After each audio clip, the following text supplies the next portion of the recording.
péssima. Eu achei uma atuação muito...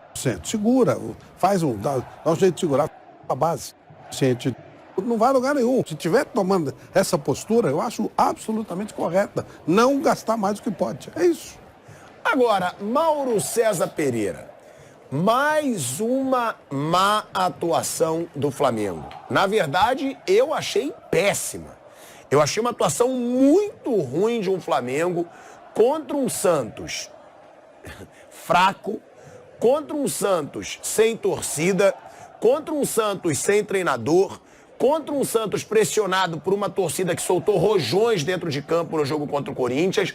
Ou seja, era um adversário frágil que o Flamengo pegou, então não dá também pra gente achar, venceu fora de casa na Vila Belmiro. Não, venceu, sim.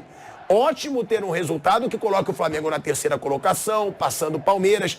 Agora, não dá pra tapar o sol com a peneira, né, Mauro? Porque é um Flamengo que vem de 10 dias de preparação, tiveram 2 de folga, 7 dias. Vamos contar como 7 dias de treino e preparação física.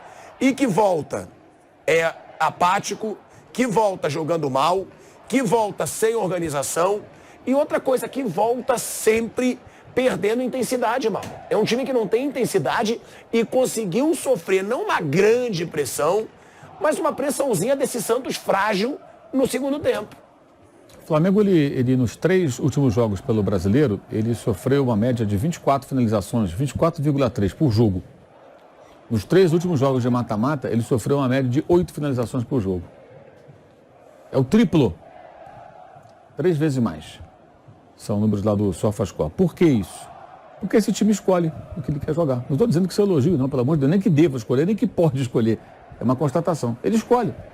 Então, no mata-mata, Flamengo e Fluminense, né? Vou jogar o mata-mata aqui. O Fluminense é o favorito, ganhou o Carioca e tudo. Os caras, né?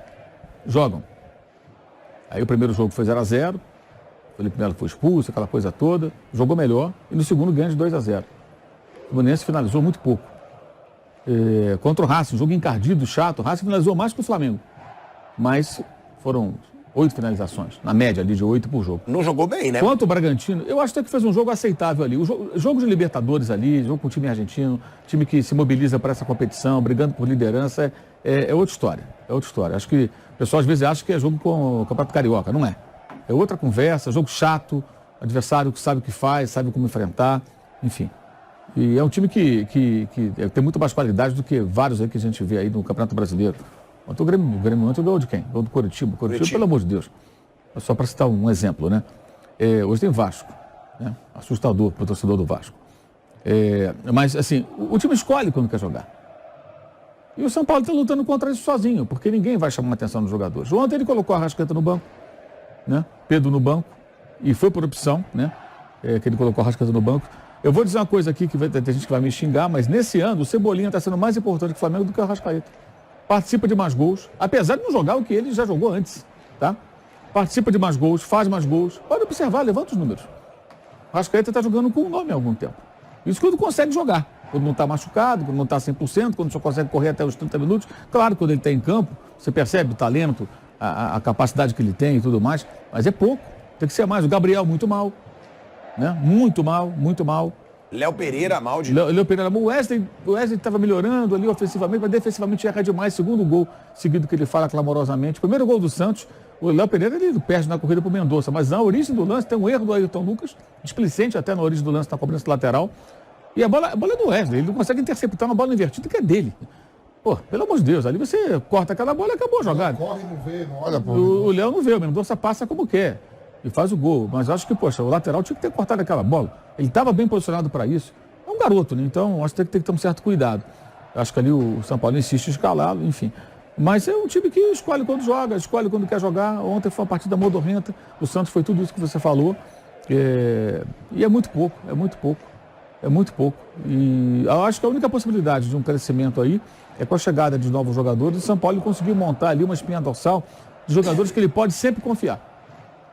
Quando eu digo sempre confiar, alguém acha que o time que jogou contra o Bragantino era um time confiável para qualquer técnico, para fazer o que eles fizeram, para jogar como jogaram? Um time absolutamente que não competiu, não marcou, não brigou pela bola. Tomou 36 finalizações. Negócio medonho, horroroso. Ontem foi um jogo péssimo do Flamengo. Ainda assim consegue estar em terceiro lugar. E tem um negócio que só um ponto positivo aí, que é o recorte da história, né? 4 vitórias seguidas sobre o Santos na Vila Belmiro, no Campeonato Brasileiro. O Santos nunca perdeu para um adversário 4 vezes seguidas no Brasileirão, como mandante. O Flamengo conseguiu isso. Sabe quando foi a primeira vitória do Flamengo na Vila? Foi em 2009, no Brasileiro. Um gol do Adriano. Nunca havia vencido lá. Aí teve Acho que esse é o pior Santos da história. E agora o Flamengo venceu 4 vezes seguidas. Ganhou em 20, 21, 22 e 23. Isso é importante, assim, uma mudança de como, apesar dessa coisa modorrenda, né? Como o clube consegue hoje competir em terrenos onde ele só perdia. O Flamengo só perdia pro Santos na Vila. Era 0 ponto, podia contar ali, não vai pontuar. Quando empatava era muito. E ganhou 4 anos seguidos, né? Não foi só sobre esse Santos aí se arrastando como ontem, né? O Santos era um arremedo de time. E o Flamengo conseguiu 2 vezes complicar o jogo diante do Santos, numa condição que era totalmente favorável. Acho que teve algumas coisas boas. Acho que o Gerson, apesar de alguns altos e baixos, teve bons momentos. Acho que ele fez um bom jogo. Vitor Hugo, acho muito bem. O Pulgar, né? O Pulgar tá... O Pulgar que o pessoal falava que era uma porcaria, agora todo mundo tá passando pelo Pulgar. É que nem o caso do Varela. Varela, que ele não joga... Gente, o São Paulo tem que colocar o Varela para jogar. O garoto vai se queimar. Vai se queimar. Ontem, é porque o time venceu. Ele caiu sozinho no jogo lá do Bragantino, no 4º gol, pisou na bola e caiu. Todo mundo estava escorregando, mas escorregou e caiu. Não dá. Teve o pênalti contra o Botafogo. Teve expulsão contra o Racing. Agora, aí, aquele gol contra o Red Bull Bragantino. Ofensivamente, ele dá opção para o São Paulo. Ele chega mais que o Varela. Só que ele compromete muito lá atrás. Eu tenho assim, um receio de se queimar. Amanhã, quando a torcida pegar no pé dele, não tem mais jeito, cara. A torcida vai botar ele para fora. Ele é um garoto, 19 anos. Ele pode corrigir seus defeitos. O Mateuzinho está machucado, também outro que não é confiável, mas acho que o Varela é um jogador experiente, que pode, talvez com a chegada do Luiz Araújo, que vai fazer mais o corredor direito, ele vá usar mais o uruguaio. Mas acho que ele precisa pensar um pouco mais nisso, porque está comprometendo demais. Eu acho que ele está se expondo muito, o garoto. Se fosse o Maracanã, essa falha de ontem, a torcida ia pegar no pé dele e ia começar a vaiar, não tenha dúvida. Ele ia pegar na bola e ia ser vaiado. É que o jogo foi em Santos e sem torcida. Senão ele ia ser já perseguido, porque isso acontece, a gente já viu isso acontecer inúmeras vezes. Mas foi uma atuação assim, muito, muito deprimente até desse tipo do Flamengo e acho que o técnico está travando um duelo interno ali, com algumas forças. Os jogadores não queriam treinar a quantidade de treinos nesses dias aí que... O São Paulo programou alguns dias para treino em 2 períodos. O treino normal, que faz pela manhã, e fazer no fim da tarde. Eles puseram refletores lá no CT. Então, tipo, 6 da tarde até umas 8, treinar uma bola parada, treinar uma jogada ensaiada, uma correção de posicionamento.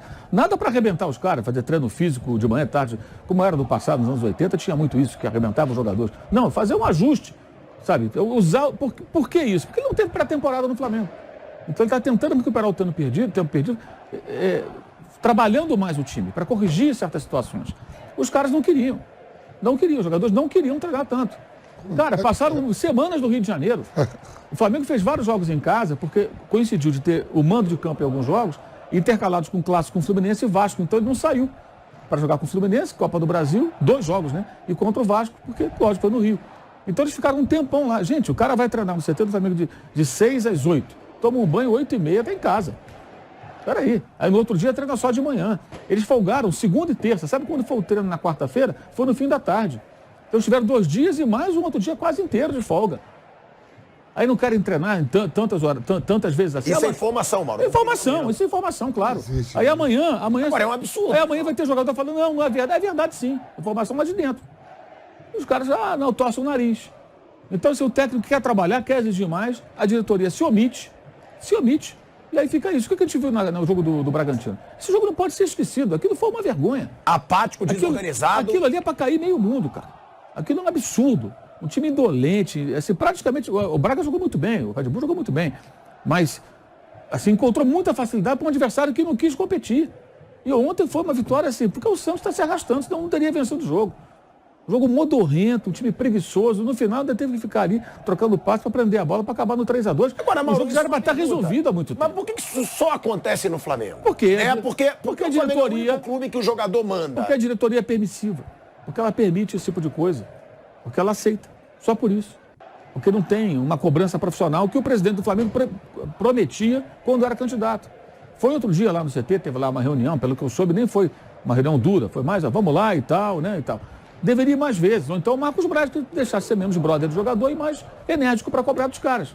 Esse é o problema, entendeu? A relação é muito permissiva. E os jogadores, no meu entendimento, está muito claro, eles escolhem. O mata-mata é mais fácil, gente. Você pode ser campeão da Libertadores com 13 jogos, na Copa do Brasil, mas agora quantos jogos? 2, 4, 6 jogos. Você pode ser campeão. A premiação é maior. O Flamengo dá metade da premiação, o Flamengo dá para os jogadores.